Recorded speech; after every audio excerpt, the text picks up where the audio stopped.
আসসালামু আলাইকুম, সম্মানিত দর্শক সকলে কেমন আছেন? আশা করি ভালো আছেন। আমি আজকে আমাদের রাজশাহীর মানুষ ইউটিউব চ্যানেল থেকে আপনাদের সামনে আসছি।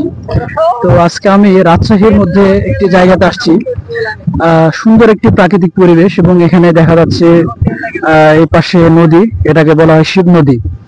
যে নদীর পাশে আমরা দাঁড়িয়ে আছি, এই নদীতে আপনারা দেখতে পাচ্ছেন যে নদীটা আসলে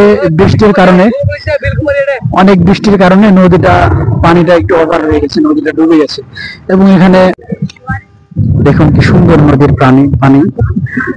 এখানে প্রায় নদীতে অনেক পানি হয়েছে, নদীটা ডুবে যাওয়ার মতো অবস্থা।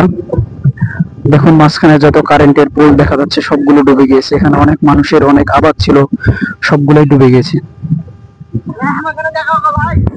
এই যে দেখুন এখানে স্থানীয় এক ভাই আছে, তো সে, আচ্ছা ভাই, এই জায়গা সম্পর্কে আপনি কিছু বলেন। এখানে আপনারা মানে কতদিন ধরে এই জায়গার সাথে পরিচিত, বা এখানে কারা আসে ঘুরতে, এবং এখানে এসে আসলে কি কি ফিল পাওয়া যায়, সব বিষয় সম্পর্কে আপনি একটু বলেন।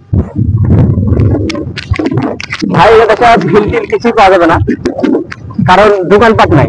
দোকানপাট থাকলে একটু ফিল টিল পাওয়া যেত। এবার যদি গার্লফ্রেন্ড আসতে চান, কিংবা সাথে কেউ যদি আসে, পরিবারের কেউ, তো আসতে পারেন, আসে ঘুরবেন ফিরবেন। এই যে সমুদ্রের একটা ঢেউয়ের একটা বাতাস আছে, বাতাসটা উপভোগ করবেন, ইনশাল্লাহ মনটা ভালো হয়ে যাবে। আমরাও তার জন্য প্রত্যেকদিন আসি আর কি। এখানে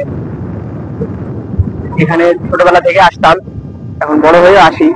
ভবিষ্যতে ইনশাল্লাহ আল্লাহ যদি বাঁচিয়ে রাখে আবারও আসবো। তো এতটুকু বলতে চাচ্ছি যে এখানে সবকিছু ঠিক আছে, যদি আরেকটা দোকানপাট হইতো ইনশাল্লাহ ভালো হতো, জায়গাটা আরো চেনা হতো বা মানুষজনের সাথে একটু প্রসিদ্ধ হতো আর কি। ঠিক আছে ভাই, আপনাকে ধন্যবাদ।